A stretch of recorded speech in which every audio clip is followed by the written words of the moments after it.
अस्सलाम वालेकुम वरहमतुल्लाहि वबरकातुहू। आज यौम आज़ादी का दिन है। यकीनन ये बहुत बड़ी नेमत है। गो कि हमने इस नेमत की नाकदरी की, नाशुक्री की, लेकिन फिर भी बहुत बड़ी नेमत है।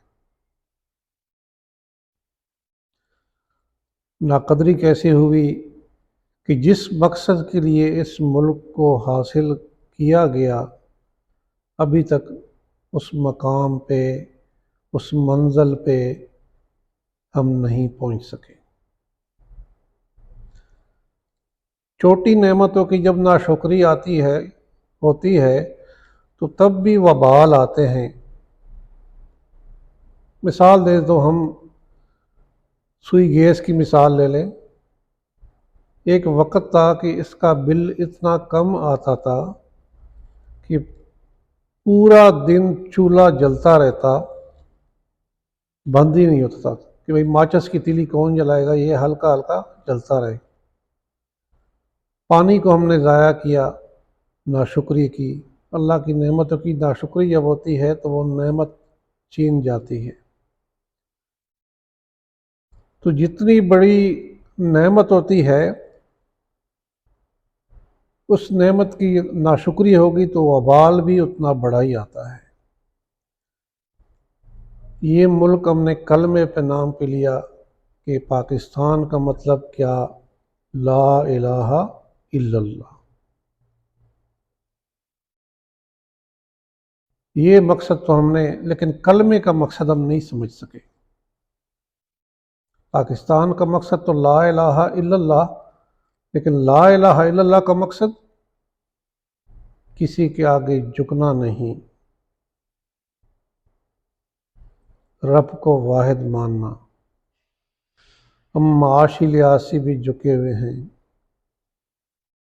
नज़रियाती लिहाज से भी झुके हुए हैं। हमारा निज़ाम पूरा का पूरा कहीं ना कहीं झुका हुआ है, रब के आगे नहीं, रब के गैर के आगे झुका हुआ है। जैसे नमाज में हम रब के आगे खड़े होते हैं, किबला रुख होते हैं, अल्लाह ताला सिर्फ किबला रुख होने को नहीं देखते कि ये शख्स किबला रुख खड़ा है, नमाज पढ़ रहा है। अल्लाह ताला दिल के रुख को देखते हैं कि इसके दिल का झुकाव कहीं गैर की तरफ तो नहीं है, गैर के तरीक़ों की तरफ तो नहीं है, गैर के निज़ाम की तरफ तो नहीं है, गैर की मोहब्बत की तरफ तो नहीं है। तो हम मुल्की लिहाज से गैर की तरफ ही झुके हुए हैं। अल्लाह ताला हमें वो मंज़िल अता फरमाए। अभी तो आज़ादी का सफ़र जारी है, ज़ाहिर तो हम आज़ाद हैं, अल्हम्दुलिल्लाह। ये भी बड़ी नेमत है। आज अगर हम सोचें कि ये आज़ादी ना होती, आज हम कहाँ होते।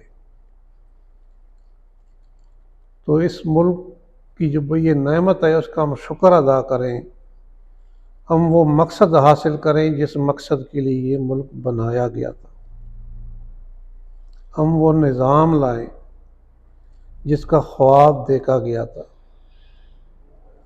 और बड़ी नाशुक्री किसी भी मुल्क की, हमारा तो एक इस्लामी मुल्क के नाम पे बना है। बाकी जो ममालिक हैं, जब अपने आइन की पासदारी जो मुल्क नहीं करता, जिसके अवाम नहीं करते, जिसके इदारे नहीं करते, जिसके सियासतदान आइन के ताबे नहीं होते, वो मुल्क तबाह हो जाते हैं। तो मुल्क की आइन हर बंदे के लिए एक हो, कानून एक हो, इंसाफ हो, तब मुल्क तरक्की करते हैं। आवाम और लीडर की सोच एक हो। अभी मंजिल हमारी एक है, रास्ते तो चलो मुख्तलिफ हैं, लेकिन हम भटक गए हैं। लिसानी लिहाज से यहाँ पे तकसीम है, कौमी लिहाज से तकसीम है। मज़ीद ये कि सियासत ने इस कौम को इतना तकसीम कर दिया कि मुल्क کا مفاد پیچھے رہ گیا، پارٹی کا مفاد آگے آ گیا۔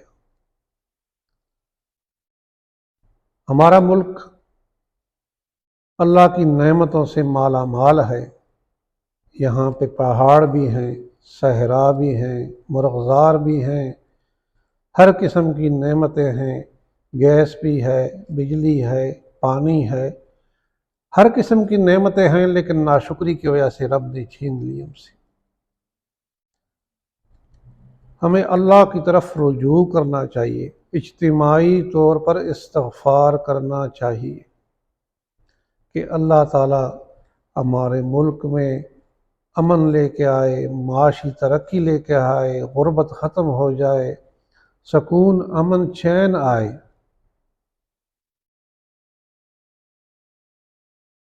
قرآن پاک میں سورۃ النحل میں اللہ تعالیٰ نے ایک بستی کی مثال دی ہے، آیت نمبر 112 میں، کہ اس بستی میں امن بھی تھا، اطمینان بھی تھا۔ امن اطمینان علیحدہ علیحدہ چیزیں ہیں۔ امن باہر سے کوئی خطرہ نہیں، اطمینان اندر سے کوئی پریشانی نہیں، یہ دونوں چیزیں وہاں موجود تھی، اور رزق بھی کھلا آ رہا تھا۔ پھر کیا ہوا؟ انہوں نے رب کی ناشکری کی۔ جب رب کی ناشکری کی نعمتوں کی تو اس پہ دو عذاب آئے۔ اس کے لباس، اللہ تعالیٰ نے خوف کا لباس پہنا دیا، لباس کا ذکر آیا ہے، بھوک کا لباس پہنا دیا۔ یہ دو چیزیں اس قوم میں آئیں، خوف اور بھوک۔ جو غریب تھے وہ تو تھے ہی غریب، جو امیر تھے وہ بھی بھوکے، اور خوف اتنا کہ گھر سے باہر جاؤ یہ نہ ہو جائے، وہ نہ ہو جائے۔ تو ہمارے ہاں یہ دونوں چیزیں موجود ہیں، خوف بھی موجود ہے، ہر بندہ خوف میں ہے، غربت بھی موجود ہے۔ یہ نعمتوں کی ناشکری کی وجہ سے ہوتا ہے۔ تو اللہ تعالیٰ ہمیں نعمتوں کا شکر ادا کرنے کی توفیق دے۔ جس مقصد کے لیے ملک کو بنایا گیا، اللہ تعالیٰ ہمیں وہ مقصد عطا کرے، ہم اس کے لیے کوشش کریں، بحیثیت قوم اجتماعی طور پر کوشش کریں، سب نے مل جل کر اس کی ترقی کے لیے کوشش کرنی ہے۔ اللہ ہم سب کا حامی و ناصر ہو۔ اللہ تعالیٰ ہمیں وہ مقصد عطا فرمائے جس مقصد کے لیے اس ملک کو بنایا گیا تھا۔